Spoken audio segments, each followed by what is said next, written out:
Vamos então dando início para os planejamentos, aquilo que está planejado para essa noite. E desde já então, em nome da USE Intermunicipal de São Bernardo do Campo, damos as boas-vindas a todos e agradecemos a presença para prestigiarem a 26ª Semana Espírita de São Bernardo do Campo, com o tema Espiritualidade e a Iluminação do Ser.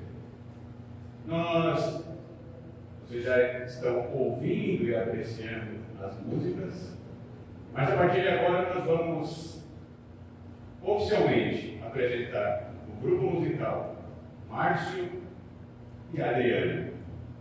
A dupla trabalha aqui no grupo de Fraternidade Espírita João Ramalho, onde realizam palestras, realizam aulas, cantam. Eles também fazem palestra do Evangelho Cantado em várias casas do ABCD, São Paulo, Ubatuba e onde os chamarem. Eles participaram do coral Cândido Passarinho e após a pandemia passaram a trabalhar em duplas e com a gravação de músicas autorais. Vamos agradecer a presença. É com vocês, Márcio e Adriana. Boa noite a todos. Em primeiro lugar, nós ficamos muito gratos pelo convite de estar participando dessa Semana Espírita. A gente sempre participou em off na organização, também fomos no Conselho Espírita de São Bernardo, e depois no Coral Cândido Passarinho, a gente participou várias vezes, em dupla, a primeira vez.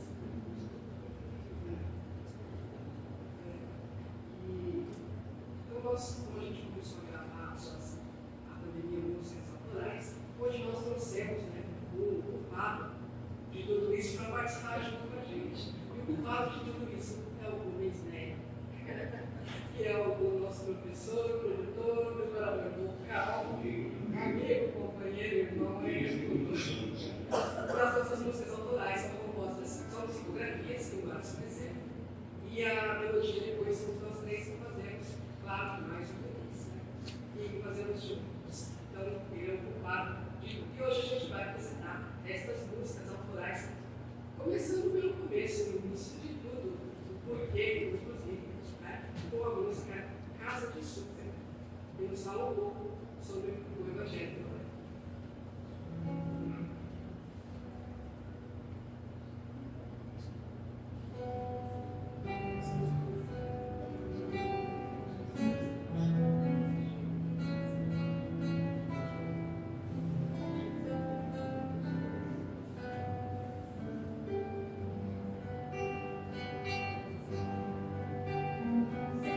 Aguanas, conectadas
Agradecemos muito ao Márcio, a Adriana, também o Rubens, por essas lindas canções que nos tranquilizam e nos harmonizam.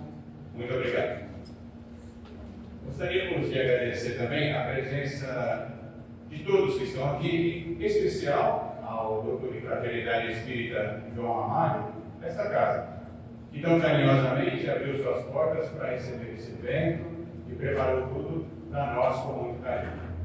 Nós vamos dando continuidade, convidando aqui ao palco agora a presidente da USE Intermunicipal de São Bernardo do Campo, Cristina Genovese.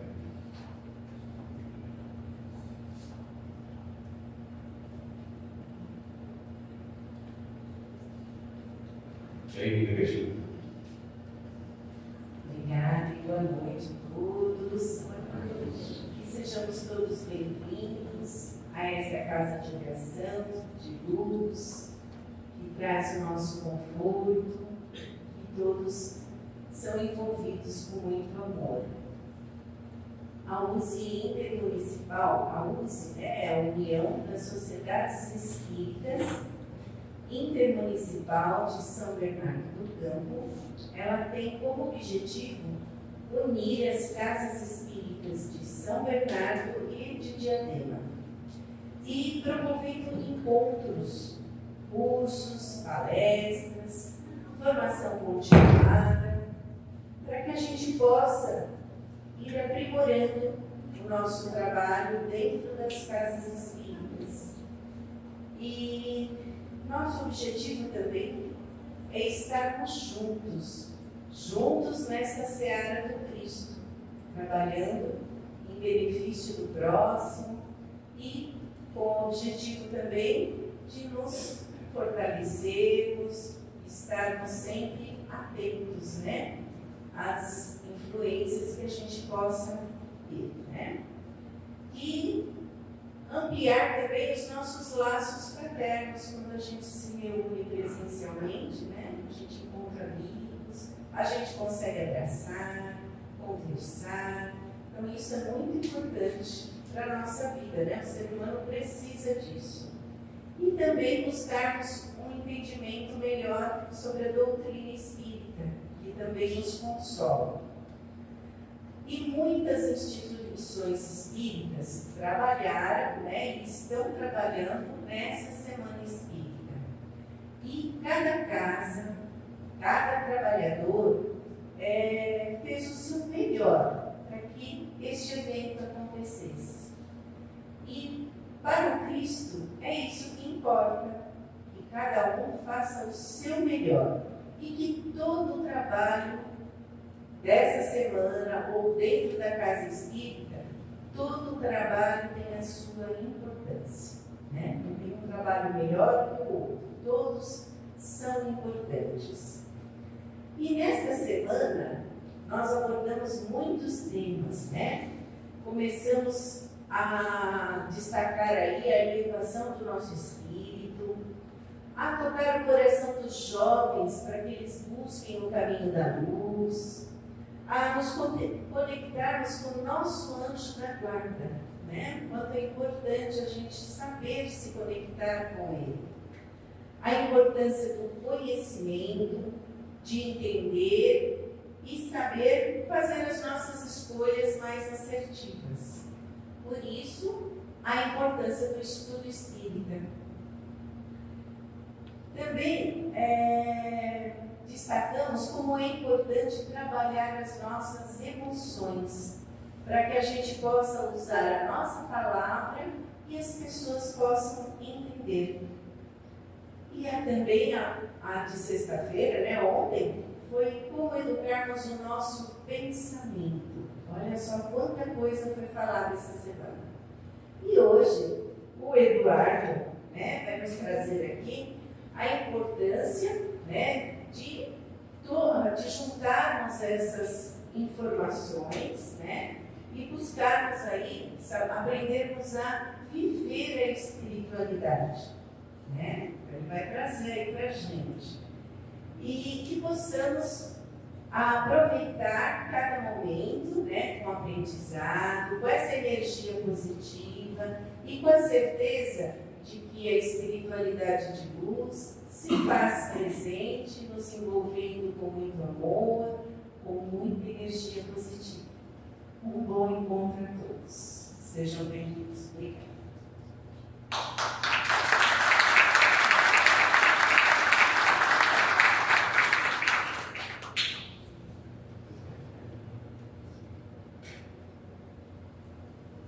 Obrigado, Cristina.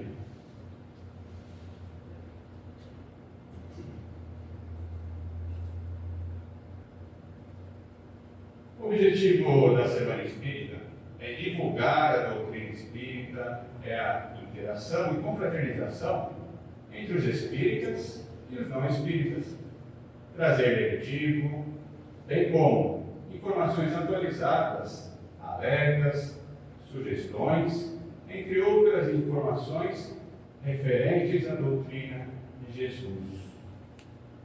Gostaríamos de lembrar a todos que lá na entrada foi montada uma bancada com a proposta de fazermos troca de livros. Então, durante toda a semana, esteve lá, foi possível trocar livros, levar alguns livros para casa, uma proposta de leitura nova, mas hoje nós tivemos a informação de que os livros que estão lá agora estão sendo doados. Então, basta passar ali, ver o livro que agrada e pode levar embora. Também tem lá uma bancada com a proposta de o Evangelho no Lar. Nós, no domingo, quando foi a abertura desse evento, foi montada aqui do lado uma bancada. E nessa bancada foram feitos trabalhos mediúnicos, entre eles psicografias. Todos os dias e durante toda a semana foi lido uma psicografia. E hoje será lida mais uma. Por isso convidamos aqui ao palco o Gilberto, do Centro Espírita Obreiros do Senhor, que fará para nós a leitura da psicografia. Bem-vindo, Gilberto.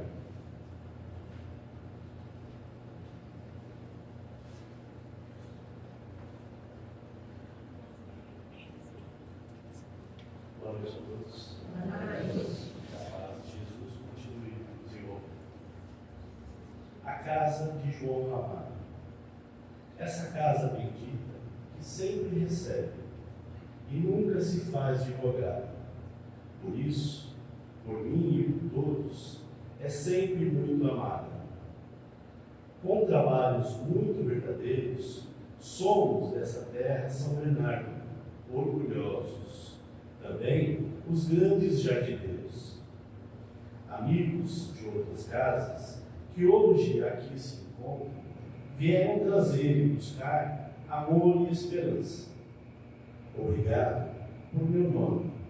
Vocês sempre respeitaram, com muito suor e trabalho, respeitando também esta casa, a casa de João Ramado. Assinado João Ramado.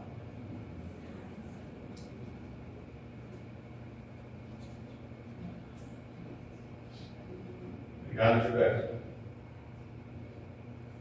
E agora, já bem tranquilos e harmonizados por essas lindas canções, pela leitura da psicografia, já caminhando para o momento mais esperado da noite, nosso palestrante já está ali, nós convidamos ao palco o Lourenço, do Centro Espírita Céus, Centro Espírita Obreiro do Senhor, que fará para nós a prece inicial.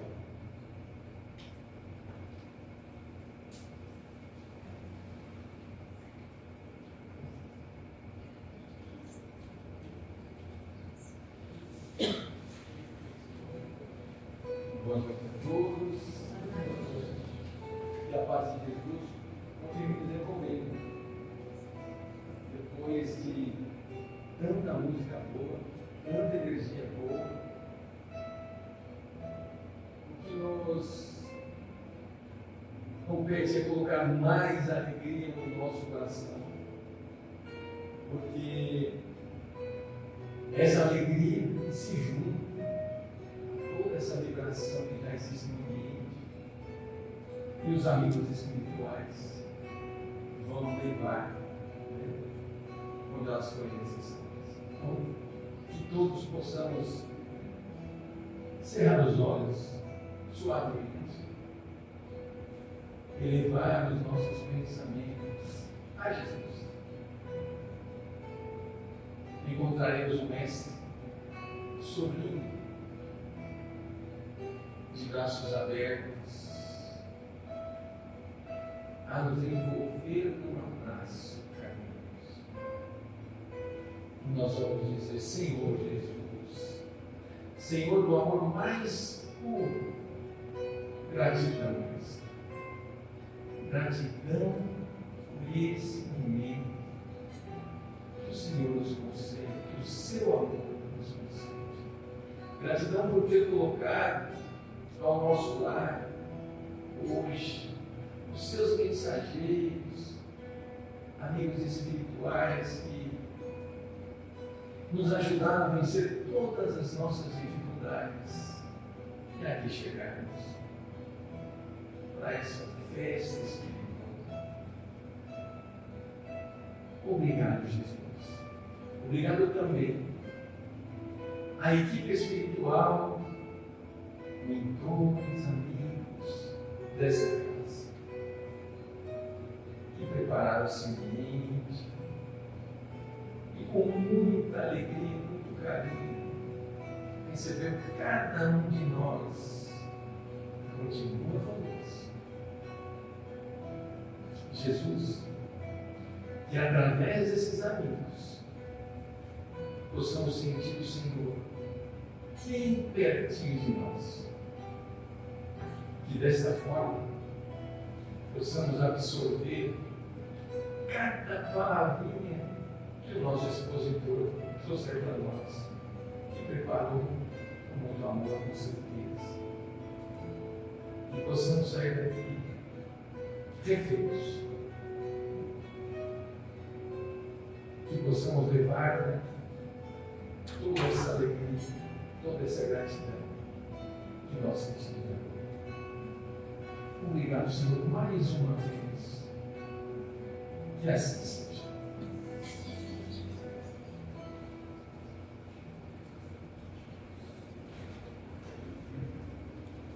Obrigado, Lourenço, por sua prece, seus envolvimentos. E agora sim, momento que todos aguardavam com mais ansiedade. O palestrante dessa noite, ele vai abordar o tema Como Viver a Espiritualidade. Ele é diretor de Relações Institucionais da Aliança Espírita Evangélica, uma rede de 330 centros espíritas no Brasil e em outros países. Ele é de família espírita, ele iniciou sua participação na Aliança através da Mocidade Espírita. Foi expositor e dirigente no Centro Espírita Aprendizes do Evangelho, fundador do Lar da Redenção, um abrigo para pessoas com deficiências neurológicas severas, e do Centro Espírita Caminho da Redenção. Ele foi diretor-geral da Aliança e atualmente é presidente do Centro Espírita Renovar. Convidamos ao palco com muito carinho Eduardo Miyashiro.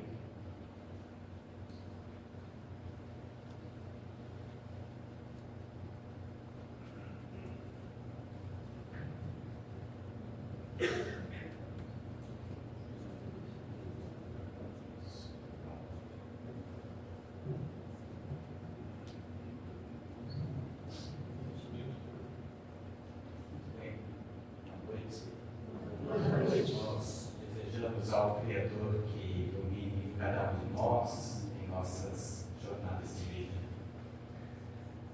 Bom, em primeiro lugar, estamos muito felizes de participar da Semana Espírita aqui em São Bernardo do Campo, a partir de um convite do nosso caro Valdemar, com quem temos trabalhado intensamente devido à atividade, projeto do Grupo Espírita Paulista, um movimento que tem reunido a USE, a Federação Espírita do Estado de São Paulo, a União Fraternal dos Discípulos de Jesus e a nossa Aliança Espírita.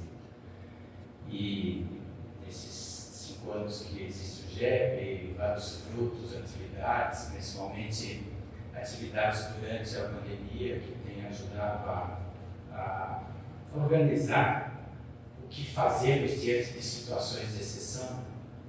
E eu creio que isso foi algo muito compensador espiritualmente para todos nós que participamos disso.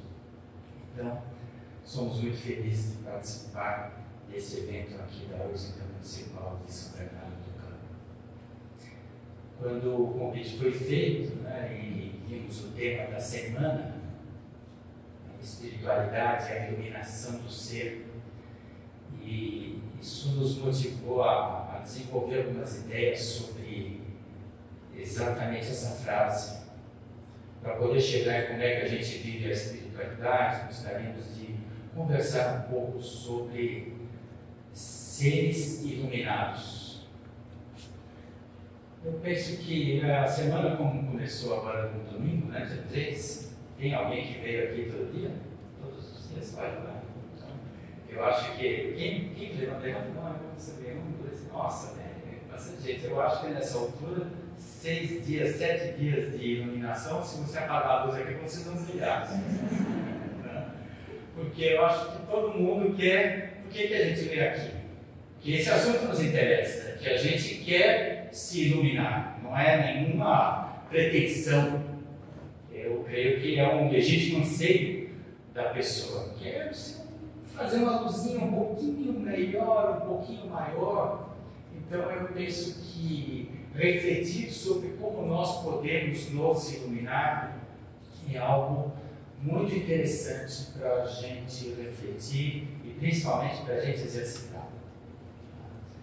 Agora, vamos pensar um pouco nisso, o que é a espiritualidade, o que é a iluminação do ser. Bem? Então, nós somos seres espirituais, mas nem sempre nos identificamos assim. Em geral, quando estamos muito voltados às nossas tarefas do dia a dia, a última coisa que a gente lembra é que é um espírito imortal. A gente lembra que é um funcionário, que a gente tem que bater o ponto, que a gente tem que apresentar o relatório para o chefe, que a gente tem que colocar a comida pronta, que a gente tem que fazer supermercado. E nada dessas coisas faz com que a gente se lembre que nós somos espíritos imortais. Entretanto, de vez em quando, ou nós paramos na vida para pensar quem nós somos, ou a vida nos para que nós pensemos em quem nós somos. Seja de uma forma ou seja de outra, em alguns momentos, nós nos questionamos e pensamos o que nós estamos fazendo aqui. Também Allan Kardec, nas inúmeras perguntas do Livro dos Espíritos, questionou a espiritualidade sobre a finalidade da encarnação. E os Espíritos deixaram claro na questão 116 que nós estamos vivos para melhorar, porque o objetivo da encarnação é a depuração da alma. E será que nós estamos aproveitando para nós nos melhorarmos, para nós crescermos? É por isso que talvez o tema mais abordado pelos Espíritos seja a própria lei da evolução e suas consequências. A lei da evolução talvez seja a marca, a assinatura do Criador para toda a criação. Isso é uma coisa que é universal. Isso não é um conhecimento exclusivo dos espíritas. Todo ser vivo evolui mesmo que não se conscientize disso. As plantas se desenvolvem, até os seres microscópicos se transformam em busca de complexidade, em busca de desenvolvimento de novas funções. Então, a gente percebe que até as forças cósmicas, as estrelas e os sistemas planetários se transformam ao longo de milhões ou bilhões de anos. Existe um processo contínuo de vir a ser onde a gente percebe que a marca da criação é a lei da evolução. Então, quando a gente se pergunta quem nós somos, automaticamente a gente começa a se perguntar em que eu estou me tornando. E é por isso que há uma diferença entre os seres espirituais e os seres não espirituais. Também está lá no livro dos Espíritos, na parte básica, no primeiro livro, na primeira parte do livro, que o universo é Deus, Espírito e Matéria. É o Criador e as suas criaturas. Ele criou espíritos e matéria é um termo genérico para abranger tudo que não é espírito. Tudo que é nosso elemento de trabalho para nós evoluirmos, nós espíritos. Então, os corpos que recebemos, o ambiente em que estamos, o planeta em que vivemos, as forças da natureza, as leis cósmicas, as propriedades físicas e químicas da matéria, tudo isso está no grande guarda-chuva da matéria, que é o nosso material de trabalho para que nós, seres espirituais, evoluamos. Então, somos seres espirituais e recebemos os seres não espirituais, que é todo o ambiente, todos os seres inanimados e as forças do universo, para trabalharmos com isso e produzir a nossa evolução. Bom, espiritualidade, portanto, é quando nós confirmamos e desenvolvemos cada vez mais isso que nos distingue dos seres não espirituais. As nossas capacidades se ampliam, as nossas possibilidades aumentam. Isso tudo faz com que nós nos elevemos como seres espirituais. E eu penso que uma forma de nós entendermos a palavra espiritualidade seja tudo aquilo que faz com que nós evoluamos como espíritos. Portanto, viver a espiritualidade é nós nos desenvolvermos. Agora vamos pensar um pouco, será que eu me tornar um ser iluminado é realmente um avanço do processo evolutivo? Mas aparentemente sim, mas às vezes a gente não reflete muito bem o que é um ser iluminado, né? Todo mundo quer ser um ser iluminado, imagina, né? Mas às vezes eu olho para mim e falo, não, ainda está bem escurinho, né? Está faltando muita luz aí. Vocês citam alguns exemplos de seres iluminados que vocês já conheceram, já ouviram dizer? Pode falar. Chico Xavier, Jesus, Divaldo Franco, Bezerra, quem? Teresa de Calcutá, Irmã Dulce. Olha, gente, todas as pessoas que vocês citaram, pessoas que têm a característica da bondade, da generosidade, de tudo aquilo que a gente espera de virtudes de seres evoluídos. Então, não tem nenhuma novidade aí. Quer dizer, se eu quero ser um ser iluminado, tem várias referências. A referência maior, os próprios Espíritos disseram, né? Modelo e guia é Jesus. Então é isso, é uma referência para eu me tornar mais evoluído, para eu também me iluminar. E posso usar as várias outras referências que nós citamos aqui, porque, puxa vida, se ele lá se iluminou, quem sabe fazendo parecido com o que ele faz, eu também me ilumino. Eu admiro, digamos, a Madre Teresa de Calcutá e vejo, puxa vida, se ela se tornou um ser iluminado, quem sabe se eu fizer um pouquinho do que ela faz, eu me torno também um pouco iluminado. Ou seja, em outras palavras, me espiritualizo mais.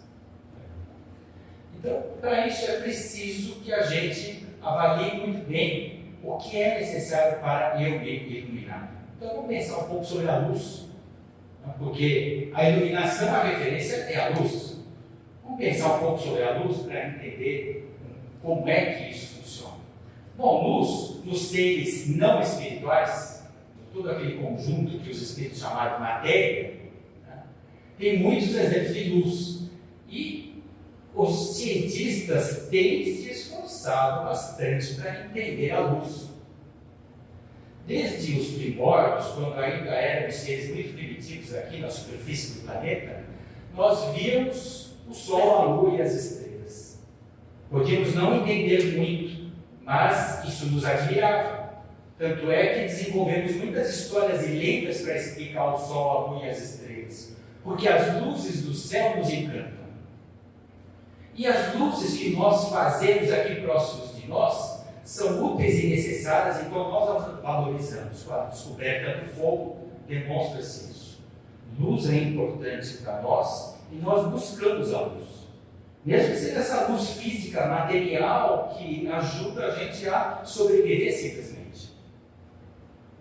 Mas, quando a gente observa esses astros iluminados no céu, aos poucos os cientistas foram identificando que há fontes de luz primária e há fontes de luz secundária. É isso que diferencia o Sol da Lua.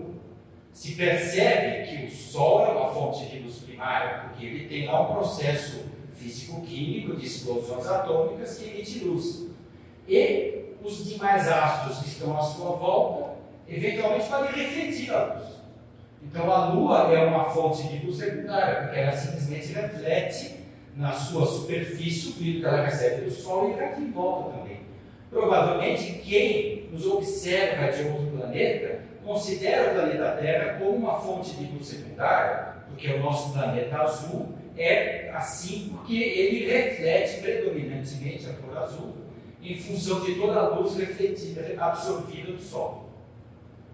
Então, quer dizer, se os seres inanimados têm essa relação com a luz, talvez a gente possa fazer uma analogia. Nós temos na criação a fonte da luz primária, que é o Criador. E nós somos seres que absorvemos a sua luz, que na verdade é todo o conjunto da criação, toda a beleza e toda a inteligência da criação. E nós, de alguma forma, devemos refletir essa beleza e essa inteligência. Convivemos com uma família, vivemos com amigos, observamos a natureza, tudo isso são influências da criação sobre nós. E, portanto, nós também podemos refletir esta luz espiritual, que é a criação divina, naquilo que nós fazemos. Então, uma analogia seria, se o Sol é uma fonte de luz primária para o sistema solar, Deus é a fonte da luz espiritual primária para toda a criação. E nós, criaturas, absorvemos essa luz e temos também a capacidade de refletir, às vezes mais, às vezes menos. Então, aí, uma analogia entre o título que vocês escolheram para a semana espírita, a iluminação do ser. Vamos pensar um pouquinho como nós, seres espirituais, podemos refletir a luz que recebemos do Criador.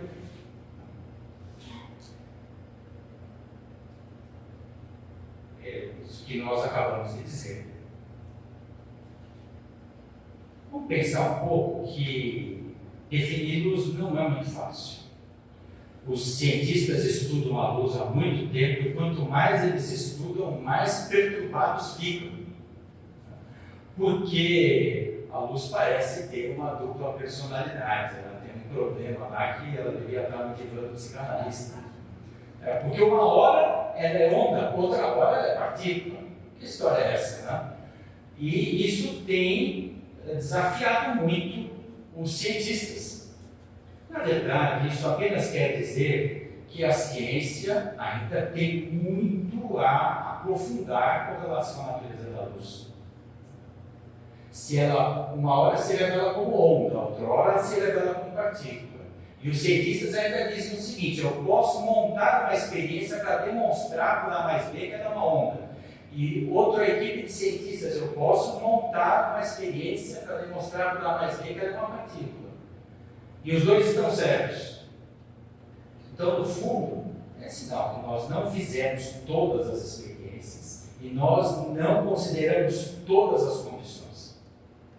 Apenas estamos vendo coisas parciais. É claro, obviamente, tem uma coisa que, veja, às vezes a gente fica com vontade de dizer lá para os cientistas isso, tem um negócio chamado mundo espiritual, tem um negócio chamado fluido divino, fluido cósmico. Mas é claro que nós não somos da ciência, nós apenas ouvimos isso como revelação. A terceira revelação trouxe uma série de informações importantes, que tem também o aspecto a influenciar o nosso segmento ciência no conhecimento humano. Entretanto, é preciso que uma série de coisas ainda se desenvolvam para que a gente possa estar à altura de compreender a revelação que os Espíritos nos fizeram. Eles explicaram algumas coisas básicas, mas eles sabem que antes de chegar lá, a gente ainda precisa se dar bem com o vizinho. A gente ainda precisa ter consideração pelo que sofre. Então, enquanto a gente não conseguir desenvolver esses aspectos, será um pouco inócuo penetrar na efetiva natureza da luz. Nós podemos nos inspirar pela luz, pela analogia que ela pode nos inspirar para também desenvolvermos as nossas capacidades. Então, é por isso que essa questão da luz como onda ou como partícula, né, ela precisa ainda ser desenvolvida. E nós, para entendermos a luz espiritual, essa que nós falamos, todo mundo quer ser um pouquinho mais iluminado do que já é, né? Nós também precisamos aprofundar um pouco mais a nossa capacidade de estudar, de compreender a vida, de compreender o mundo. Então, existe aí uma história interessante que liga as duas coisas, a luz espiritual e a luz física. É uma lenda sobre Buda que eu acho que vale a pena a gente compartilhar aqui para a nossa reflexão. Conta-se que quando os líderes das várias nações da época de Buda reconheciam a sua sabedoria, eles procuravam saber onde ele ia proferir os seus ensinamentos. Certa vez ficaram sabendo que o Buda havia escolhido um lugar alto nas montanhas durante a noite para falar sobre sabedoria espiritual. E dessa vez os líderes das várias nações resolveram comparecer com caravanas luxuosas em homenagem à sabedoria do Buda. Então eles todos se deslocaram com caravanas muito iluminadas. Havia lanternas e lâmpadas e luzes de uma natureza preciosa. Artistas que prepararam aquelas luminárias de uma maneira maravilhosa. Entre todas as pessoas que se deslocaram para aquela montanha para ouvir a sabedoria do Buda, havia uma velhinha, muito pobre, que, segundo a lenda, teve que vender uma parte dos seus cabelos para conseguir um combustível, um óleo para a sua pequena lamparina, porque com essa à noite. Todo mundo tinha que, além de levar a luz como homenagem, tinha que levar a luz para não se perder lá no caminho. E a velhinha foi oferecer a sua homenagem na forma de uma pequena lamparina, cujo óleo havia sido comprado com uma parte dos seus cabelos. É claro que as pessoas que estavam naquele cortejo luxuoso começaram a desdenhar da velhinha, porque, bom, nós estamos levando esse luxo, esse tesouro de luminárias, olha só aquela lamparina velha que ela tem, quase não dá para enxergar. Bom, o pessoal no meio do caminho foi surpreendido por uma tempestade. E você sabe, né, aquele clima das monções, dá a impressão que o planeta Terra está virando ainda, porque está dando monções em Porto Alegre, em Valência, em tudo quanto é lugar está tendo monções, né? Tem aquela chuva torrencial. Bom, aconteceu a chuva torrencial e todo mundo estava em cima dos elefantes, estava em cima daquelas estruturas fantásticas, a lâmpada apagou, porque molhou tudo, não? Menos, dá para adivinhar, a luz da velhinha, porque ela escondeu, era tão pequenininha aquela lamparina que ela escondeu aqui no manto dela e conseguiu mantê-la acesa, mesmo durante a tempestade. Bom, para quem conhece as monções, sabe que aquilo dura menos de uma hora, é uma chuva realmente torrencial, mas depois ela parece que tirou com a mão, né? Como se diz mensageiro some, o tempo bom volta. Mas o fato é que era de noite na montanha, ninguém enxergava mais nada. E aí começou aquela gritaria. Onde está você? Eu não consigo ver nada, vou cair no caminho, estou com medo, aquela algazarra do medo da falta de luz. E aí a velhinha começou a andar e pedir para um acender a vela do outro, acender a vela do outro, e todo mundo voltou. O fato interessante também é que durante a gritaria, o Buda continuou ensinando. Só que ninguém viu. Porque estava todo mundo com medo, estava todo mundo apavorado, ninguém sabia para onde ir. Então, a luz da sabedoria não era ouvida. No mínimo por falta de duas coisas, de luz dessa natureza material e luz espiritual, porque ninguém tinha tranquilidade, serenidade para lidar com a situação, a não ser uma pessoa. Então vejam, há uma certa analogia entre a luz material e a luz espiritual.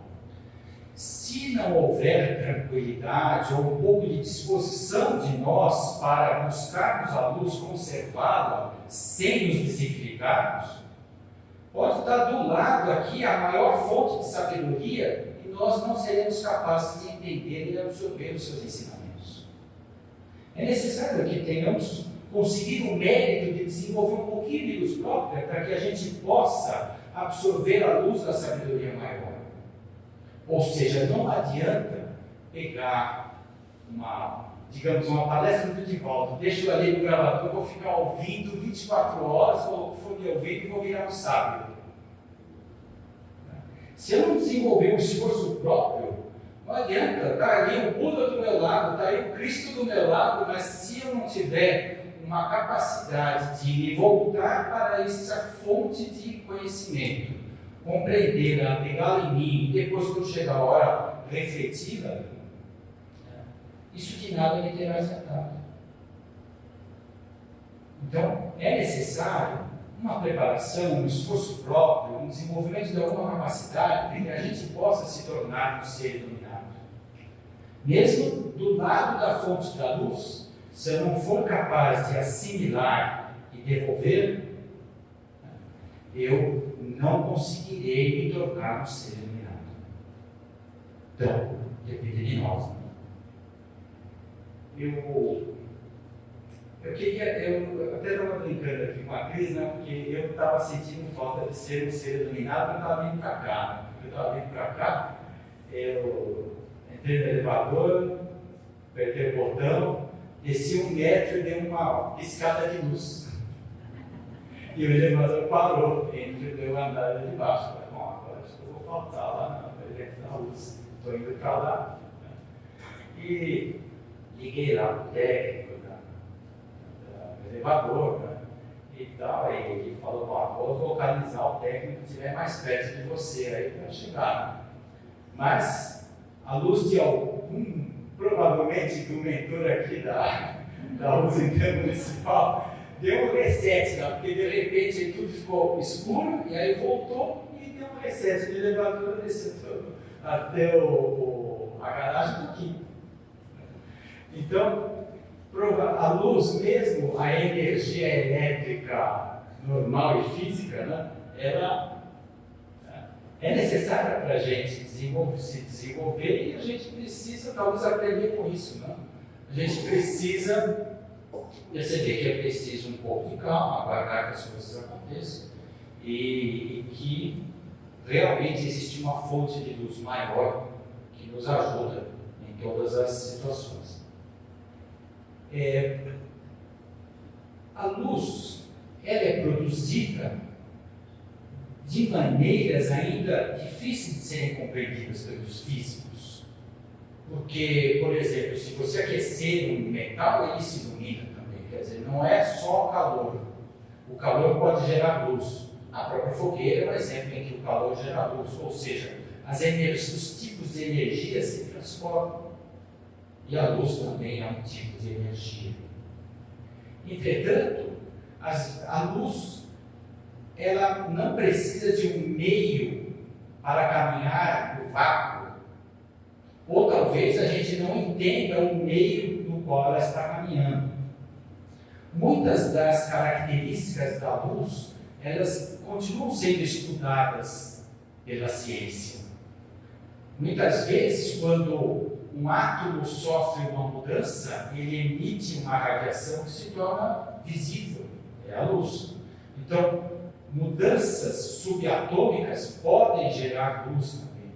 E tudo isso ainda é um fenômeno a ser melhor investigado pela ciência.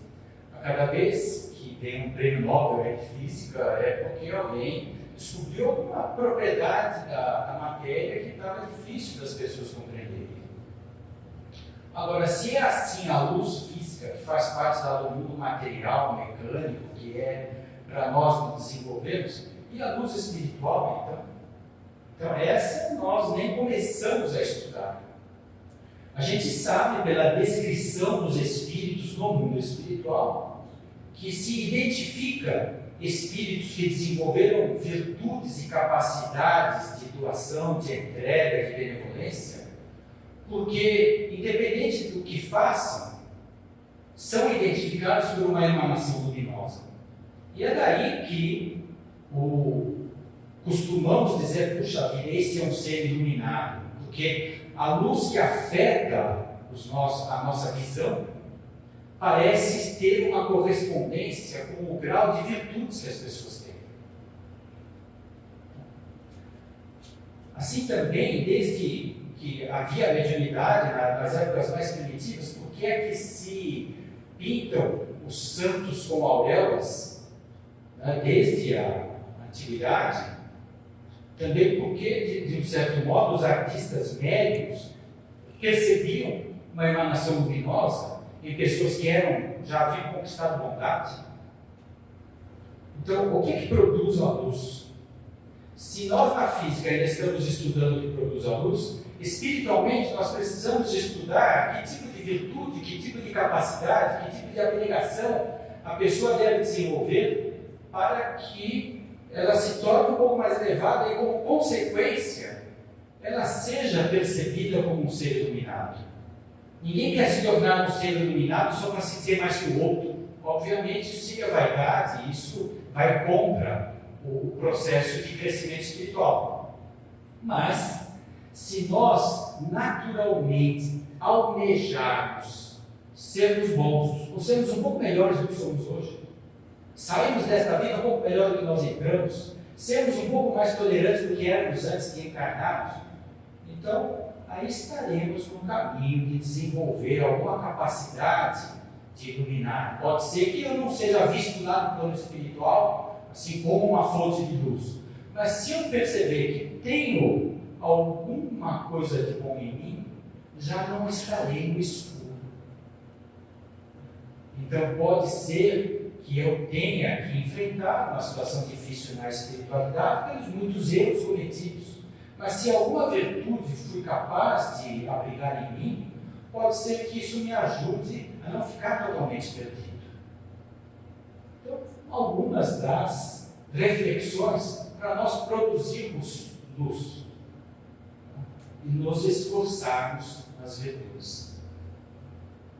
Bom, falamos disso, né? Deus, Espírito e Matéria, agora há pouco, e que a característica da criação é a lei da evolução. Agora, perguntamos, quando a gente pensa nesses termos tão genéricos, assim, a gente pensa em bilhões de anos, milhões de anos, será que milhares de encarnações, quanto tempo, qual é a escala de tempo? Mas eu não sou capaz nem de lembrar o que eu comi na semana passada.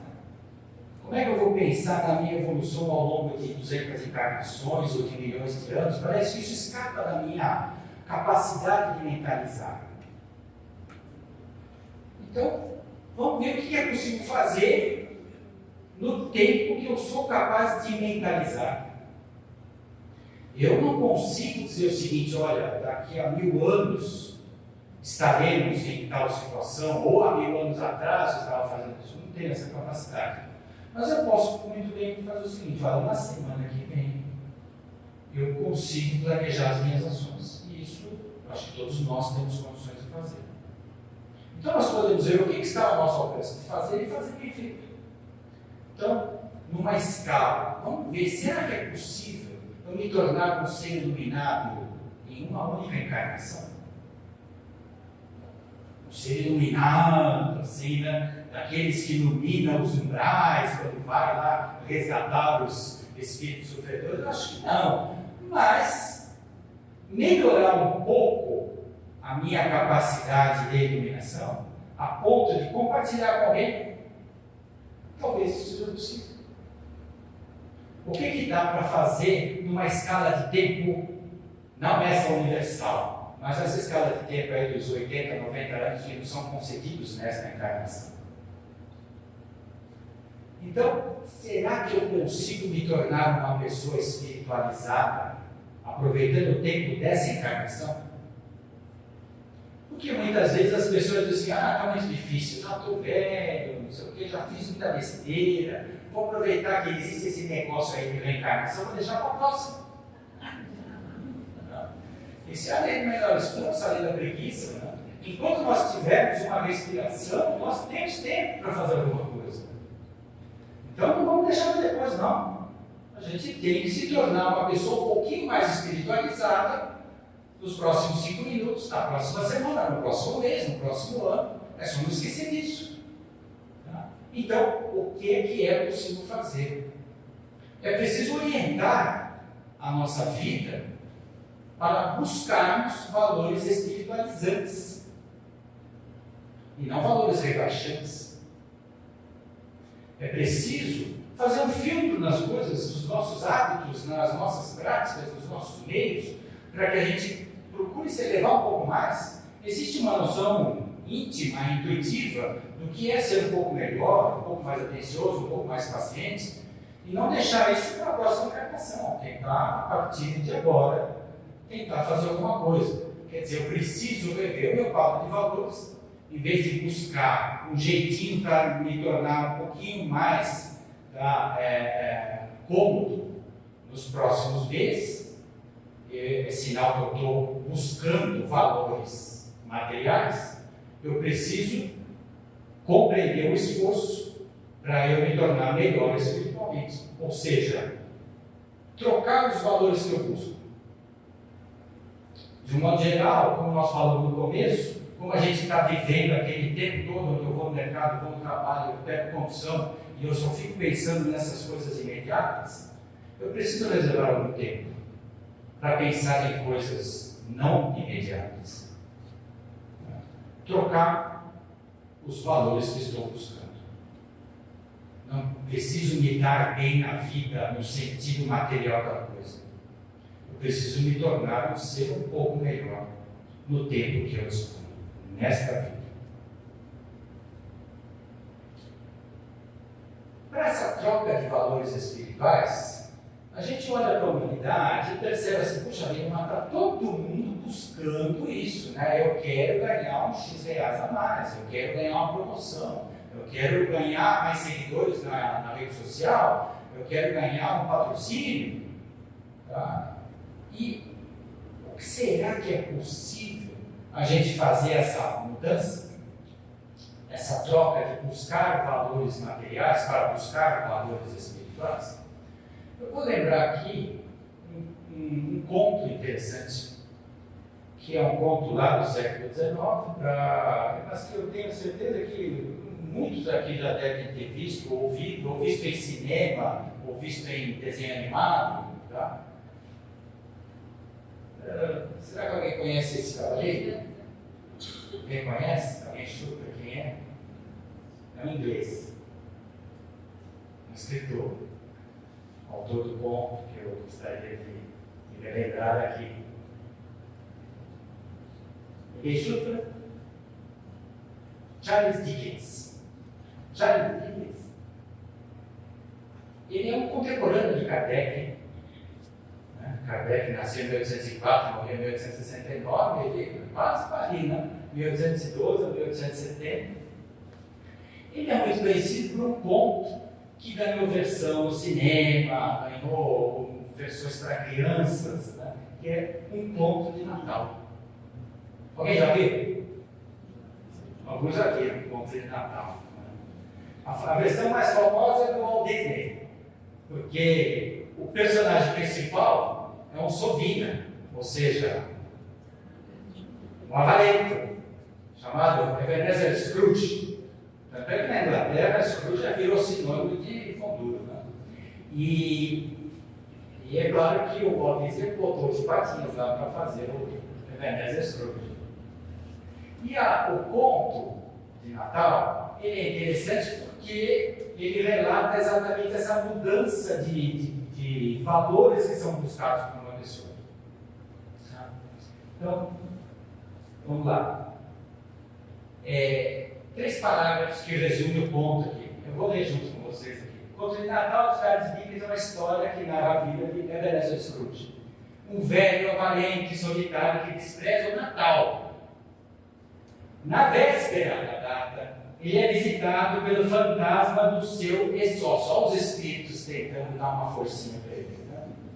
Jacob Marley, que carrega correntes como punição. Eles tinham lá, os ingleses, tinha aquele negócio, né? O castelo mal assombrado, o fantasma puxando correntes. Né? Então isso estava no imaginário. Como punição pelos seus atos egoístas em vida. Os dois tinham sido sócios. E o Marley avisa o Scrooge. Ele também vai ter um destino semelhante. A menos que mude a sua forma de ser. E que ele seria visitado por 3 espíritos durante a noite. Então, aí, não só o espírito do sócio dele, mas nem todos os 3 aí dão uma ajuda. Porque realmente o Dickens, ele era um espiritualista. Ele sabia que havia uma influência entre o nosso plano e o plano espiritual.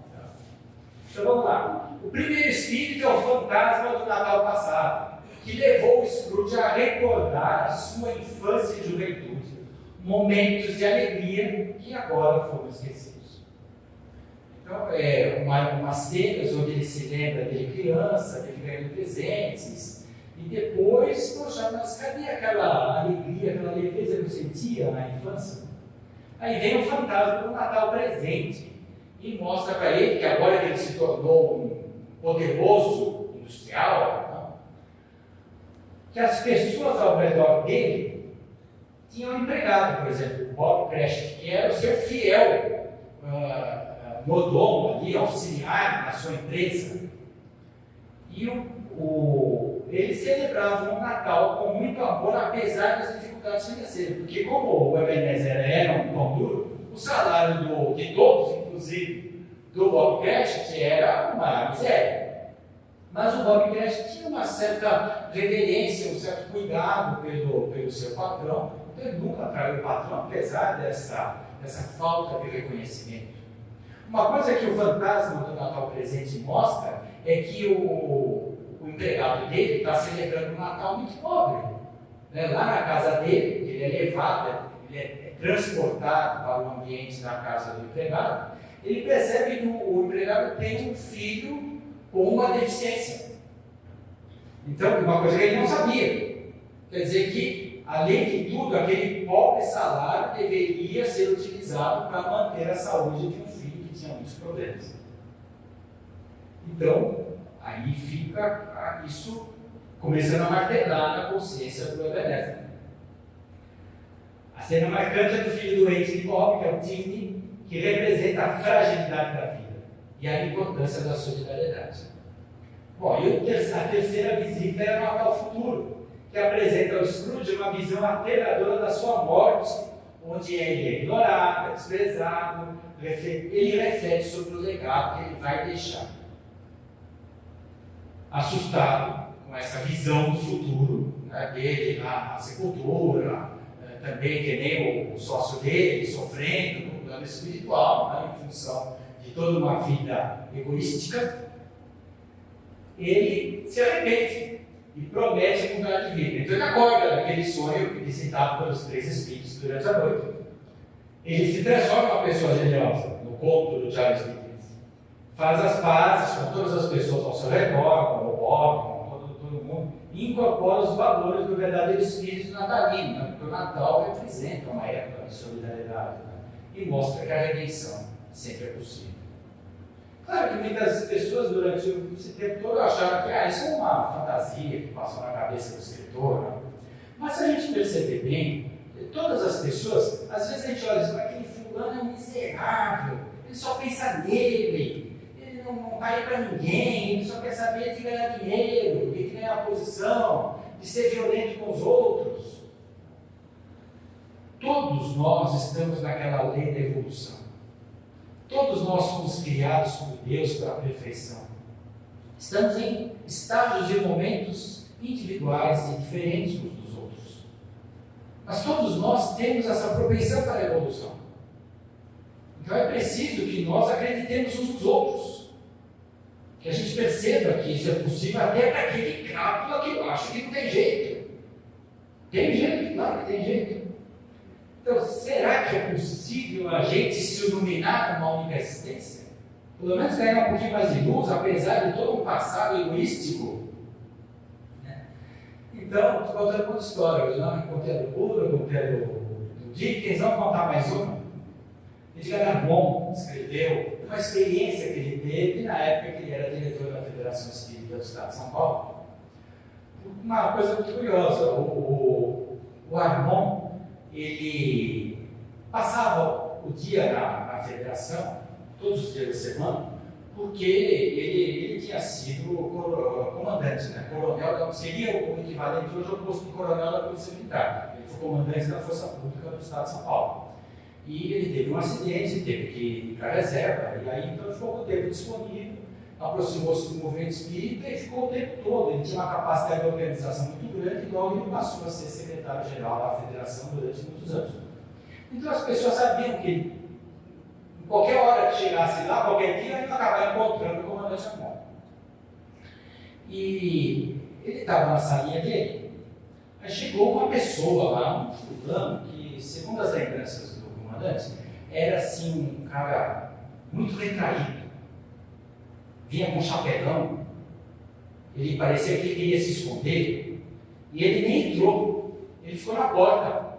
Disse, pois não, pode entrar, senta aqui nessa cadeira. E o fulano ficou aqui segurando o chapéu, ele não sabia se entrava, se não entrava. E aí ele disse que, por uma indesistência do comandante, ele sentou ali na beirinha da cadeira como quem está totalmente desconfortável. E disse o seguinte, olha, eu vim aqui porque me falaram que o senhor tem uma saída para mim. Mas eu não acho, eu não acredito.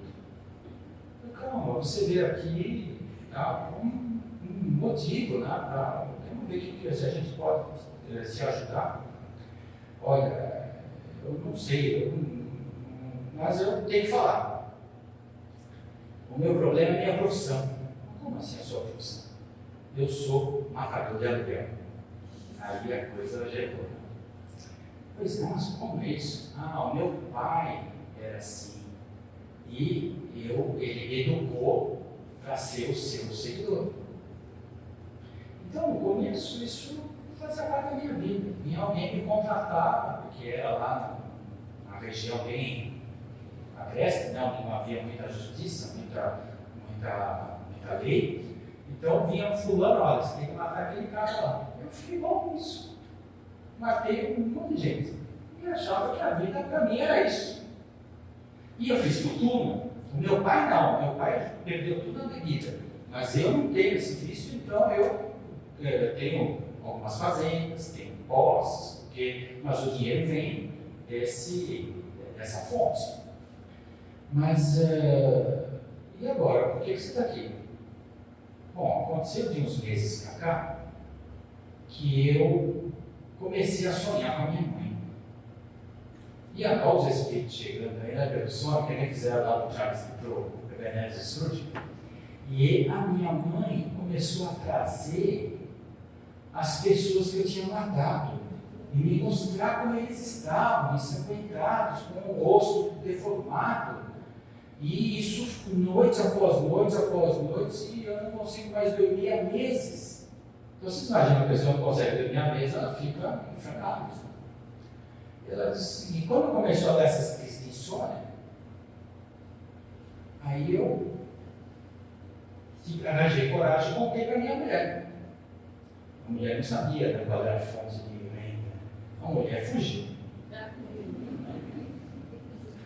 Tinha lá um sacerdote, eu fui me confessar. E ele falou, olha, por mais que eu queira te ajudar, meu filho, mas matou tanta gente, você vai para o inferno. Ele foi procurar os amigos, não me fala nada disso, eu sei alguma coisa aí, mas pelo amor de Deus, não me envolva. Então não tinha amigo, não tinha mulher, não tinha religião, não tinha nada para ajudá-lo. E ele, claro que com todas essas visões, ele ficou transtornado, percebeu, caiu em si que era uma escolha errada da vida, morre agora. Ele disse que numa viagem alguém falou, ó, vai lá na federação. E aí chegou ali na cadeira do Ramon.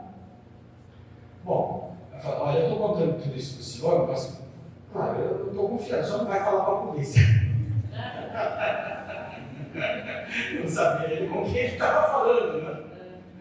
Mas disse, olha, você veio me procurar como um irmão que abre o coração. Então eu preciso falar com você do mesmo jeito.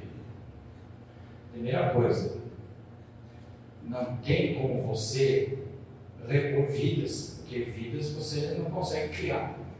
Vidas pertencem a Deus. Isso não tem jeito. Mas o que você pode fazer, segundo aquilo que nós entendemos, você pode buscar uma vida diferente e fazer o bem na medida das suas forças. Porque pode ser que isso seja levado em conta mais adiante e a tua própria consciência consiga amenizar um pouco o seu atual sofrimento. Quer dizer, ele não obrigou o cara a se ajoelhar lá, nem nada, né? Ele só deu uma possibilidade. O seguinte, ó, depende de você. É claro que existe o processo das leis humanas. Porém, quem sabe está nas suas mãos você promover algum bem. Para eu melhorar, eu faço qualquer coisa. Então, o Armon me deu um caderno e disse, escreve algumas propostas para você mesmo. Não sou eu que estou falando. É você que vai assumir um compromisso com você mesmo. Então, aí o cara começou a escrever, vou vender minha fazenda. Vou vender todos os meus bens. Vou começar a usar isso para as pessoas que sofrem. E eu vou vir aqui para mostrar para o senhor que eu estou fazendo tudo. Bom, o fato é que, naquela época, os alunos das escolas e aprendizes do Evangelho da Federação, eles tinham um trabalho social nas favelas e, de repente, começaram a trazer notícia para o Armon. Dizendo, olha, tem um velho lá na favela que a gente vai, que ele, quando chega lá, é a alegria da criançada, porque ele distribui bens, alimentos, ajuda as famílias, cuida da saúde das pessoas, e ele diz que ele está fazendo isso só porque o senhor mandou. Aí ele começou a escolar, deve ser aquele cara. E de vez em quando ele realmente ia lá, na salinha do Armon, e dizer, olha, eu estou fazendo aquilo lá, estou cumprindo minha palavra. Ele já estava velho. E a última vez que o Armon viu, realmente acabou quebrado, acabou todos os meus bens, os meus recursos. Mas eu queria agradecer, porque eu tenho uma paz interna. Tá? Eu sei que não é possível desfazer o que eu fiz, mas eu vou enfrentar o meu futuro com um pouco mais de serenidade. Então, talvez até um matador de aluguel possa ganhar um pouquinho de luz. Né? Depende um pouco muito da vontade, das circunstâncias, das forças. Porque, como nós dissemos, né, Deus nos criou para a evolução. Então nós temos que pensar em nós mesmos agora, né? Qual é a nossa cota de luz aqui? Qual é a nossa quantidade de luz? E não dá para a gente se comparar, né? Porque cada um tem uma vida. Então a luz dele não é igual a minha, não é igual a dela. Tá? A gente tem que fechar o olho, olhar para dentro e que quanto de luz a gente consegue perceber em nós mesmos. O que eu posso fazer para ampliar essa capacidade de iluminação? Como nós falamos, a fonte da luz primária é Deus. Nós só somos fontes de luz secundária, que nem a lua. Nós somos que nem a lua, a gente reflete. Mas a gente tem o dever de refletir bem. Então, aquilo que nós recebemos da vida, nós temos que refletir, que devolver. E é por isso que, para o nosso processo de iluminação, tem um fator essencial: o próximo, o outro, a outra pessoa. Essa é a forma que nós desenvolvemos a capacidade iluminativa. Então, a análise que fazemos da nossa capacidade de iluminação é o quanto nós somos capazes de pensar no outro em primeiro lugar. Se ainda o outro ocupa 0,1% da minha vida e 99,1% é o meu interesse próprio, então eu preciso começar a ir para 0,2, 0,3, 0,4, né? Que é o que está ao meu alcance. De começar a abrir pelo menos uma luzinha, para que a gente tenha tempo de se iluminar ainda nesta vida. Então, é preciso que, em relação a nós mesmos, tenhamos uma atitude de autoobservação. Sabermos o quanto somos capazes de desenvolver bem. Em relação ao outro, o quanto nós priorizamos o outro. E em relação à vida, quanta luz tem em volta da gente. Quanta coisa boa está acontecendo. Quantos bons exemplos que é preciso parar um pouquinho para prestar atenção. Porque a fonte de luz primária, que é o Criador, colocou tudo isso em nosso redor. Só que a gente precisa perceber isso. Então, 3 instâncias: eu, o outro e a vida. Se eu melhorar a minha disposição em relação a mim mesmo, em relação ao outro, em relação à vida, certamente ganharei uma capacidade iluminativa. Queria falar um pouquinho de perfeição, né? Porque de vez em quando vem aqueles convites, você quer falar sobre ser perfeitos? Né? E ser perfeito sempre foi uma passagem do Evangelho que me incomodou muito. Né? Ser perfeitos, como vosso Pai Celestial é perfeito, não tem comparação.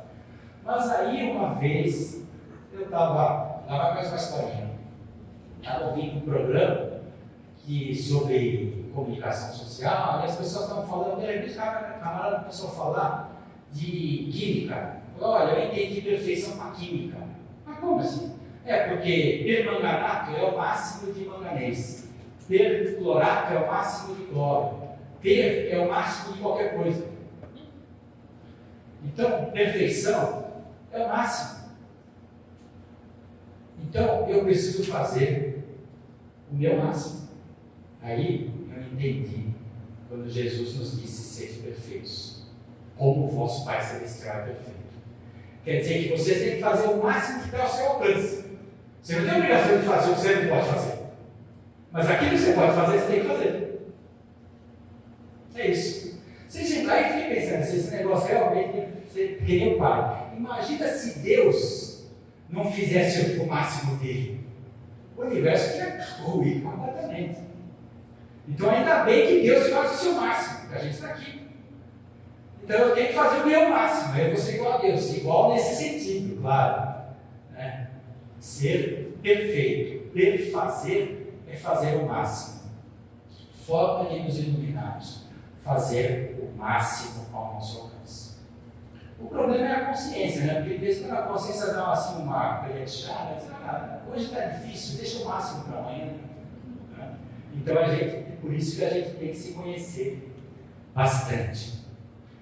E queria concluir com mais uma historinha, um caso inspirador de uma pessoa que fez o seu máximo com o pouco que ele tinha.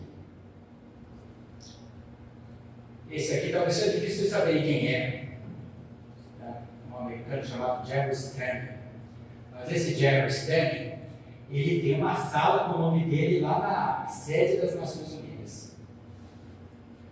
E não é à toa. Ele era membro de uma organização chamada Save the Children. Essa Save the Children, o Jerry Stanley, ele desencarnou em 2008, aos 70 anos. Ele ganhou uma missão lá no Save the Children, que era ajudar o pessoal no Vietnã. O Vietnã estava com um índice de mortalidade infantil tenebroso. Porque tinha passado pela guerra, Vietnã, não sei o quê, e aí o país estava meio desorganizado e tal. E aí a Save the Children foi lá para tentar ajudar.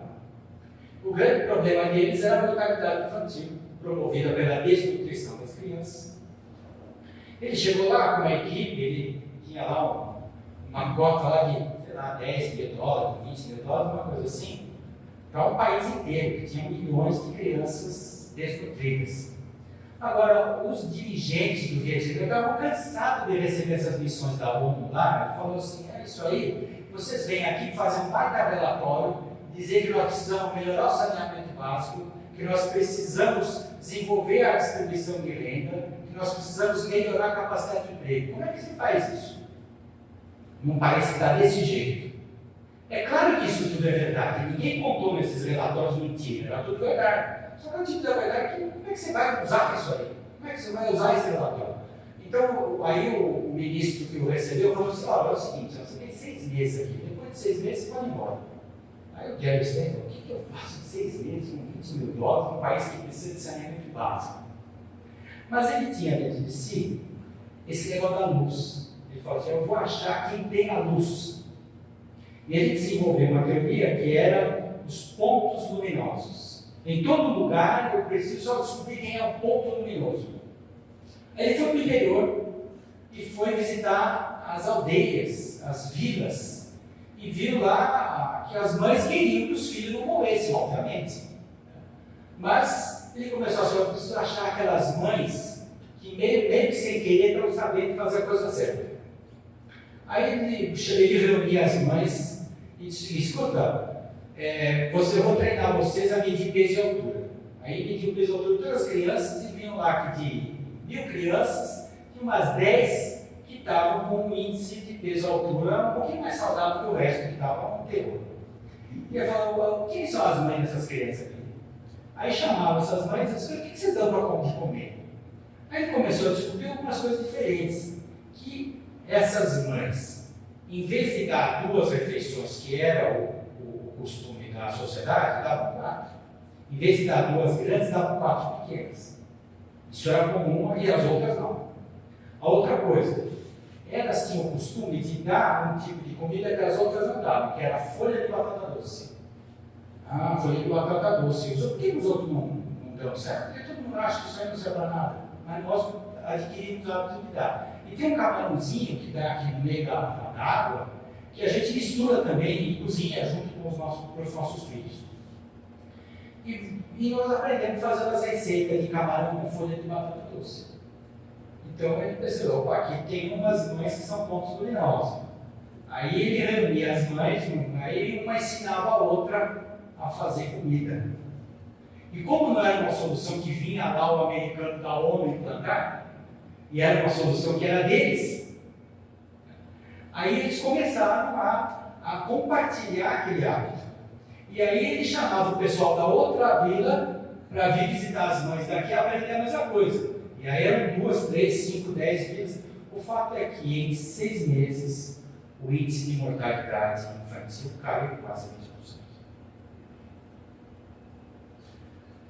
Então, meus amigos, às vezes a gente fica pensando: o que eu tenho na mão?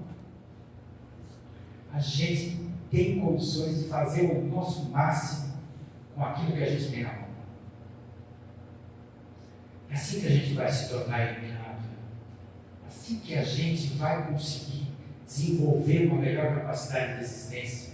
Olhar o que Deus nos deu em nossas vidas.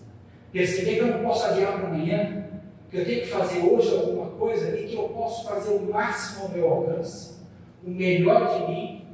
E se eu prestar bastante atenção, tem os pontos de luz que eu vou aproveitar para fazer o melhor que está ao meu alcance. Então eu creio que isso não é uma receita mágica, é alguma coisa que, se a gente tiver consciência, nós podemos fazer. O que a gente pode fazer amanhã, semana que vem, no mês que vem, que não é nada do outro mundo, que está ao meu alcance com as coisas que Deus me deu. Talvez aí a gente consiga viver como seres espirituais, um pouco melhor, um pouco mais iluminados. Essa é a nossa proposta. Então, muita luz para todos nós.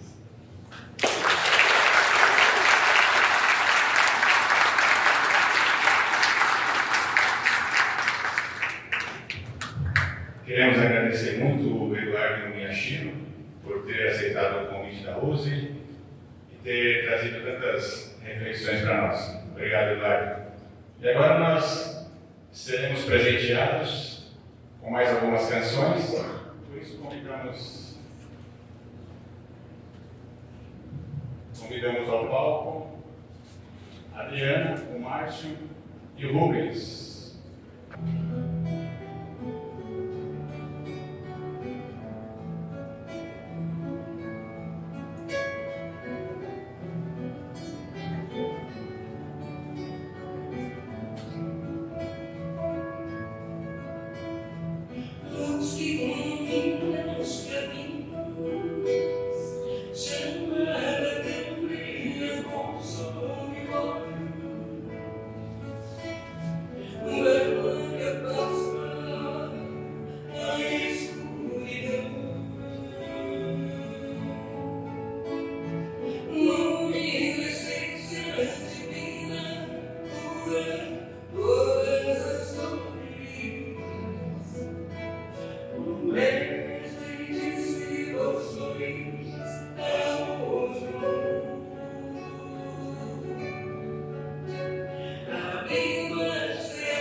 Encontrei o Senhor em mim, louva-se, teus olhos, tua brandura, sua voz doce e terna, me calou como no coração.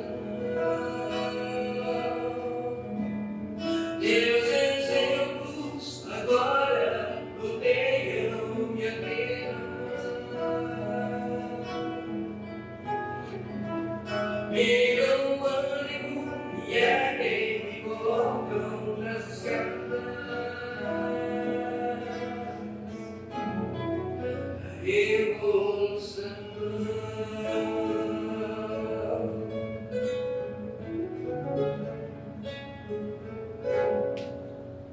Jesus, você me curou, o Espírito indicando o caminho da vontade. Jesus, tu és o guia envolvendo o rumo da vida, da humanidade. Da humanidade, da humanidade, da humanidade. A paz está tão distante do presente. Vai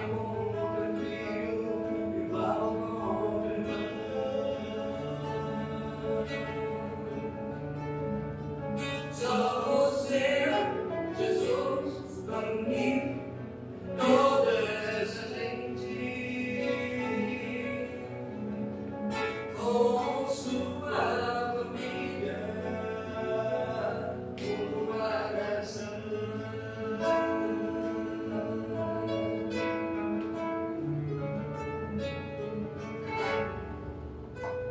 Jesus, você me curou, o Espírito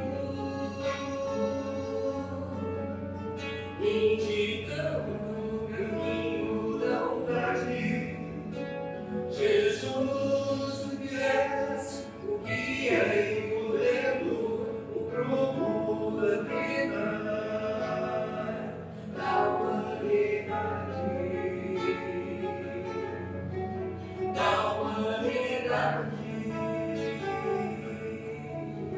da humanidade, da humanidade. Os laços de amor que não se fazem desrespeito. Amigos na carne, experiências sem fim. São almas que se levam nas hostes do firmamento,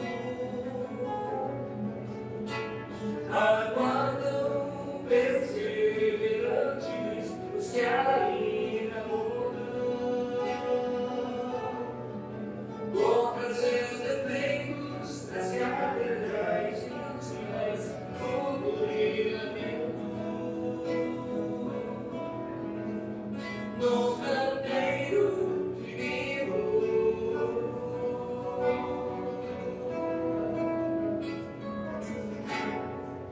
do meu jardim,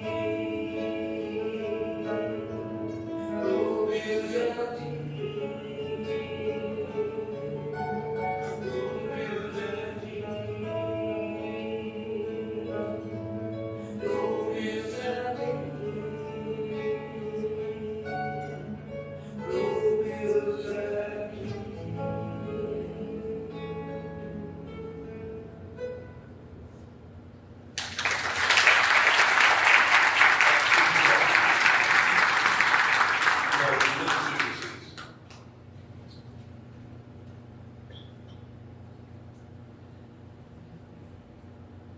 Queremos agradecer muito ao Márcio, a Adriana e Rubens por nos terem presenteado com essas lindas canções que nos envolvem, nos tranquilizam, nos harmonizam.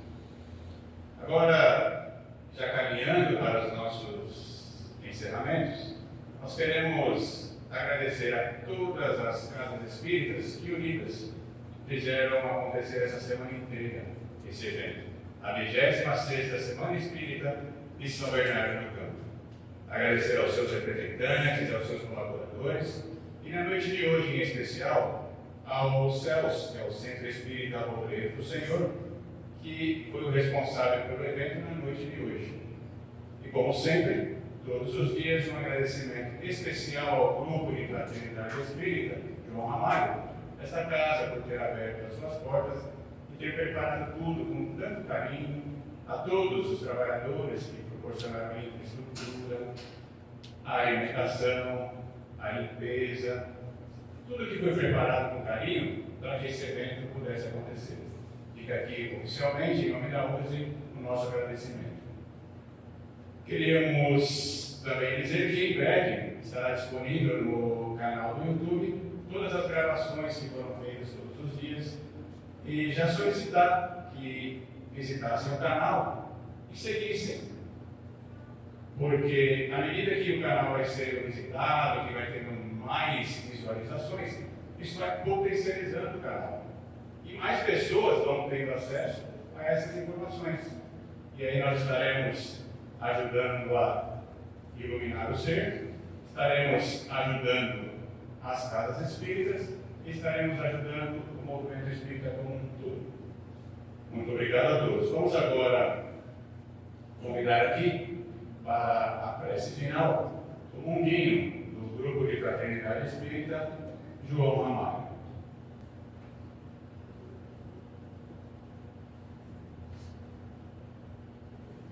Boa noite a todos. Nós tivemos o privilégio de ter no João Ramalho a Semana Espírita. E nós agradecemos por tantos irmãos encarnados e desencarnados que estiveram presentes. A rogativa do nosso irmão Dr. Bezerra de Menezes, sempre na unificação da doutrina dos Espíritos, que nós possamos, estamos agora com o nosso programa reencarnatório acontecendo na transição planetária, possamos somar e levar a doutrina, que não é nossa, mas é dos Espíritos, aos locais de sofrimento, onde irmãos ainda não tiveram a oportunidade que nós estamos tendo. Então nós elevamos o pensamento a Deus, nosso Pai, aos amigos espirituais, e que na próxima faremos com menos erros, acertaremos um pouco mais, porque todos os nossos irmãos que estão nesse momento, reencarnados e desencarnados, merecem o nosso amor, o nosso carinho, a nossa fraternidade. E que as casas espíritas possam se preparar para receber os nossos irmãos que estão chegando em grande dificuldade. Que a mão do Cristo esteja sobre nós e nos dirija, nos ampare, nos dê condição para que sejamos dignos de ser seguidores da doutrina dos Espíritos.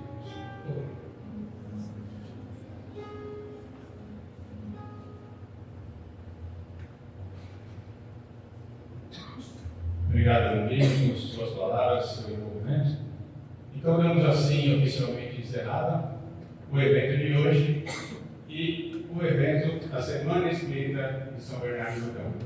Gostaríamos de lembrar que aqueles que descerem por essas escadas vão ter acesso à cantina. E o pessoal preparou lá algumas coisas bem gostosas, com carinho, e também pães caseiros. Muito obrigado. Um abraço a todos.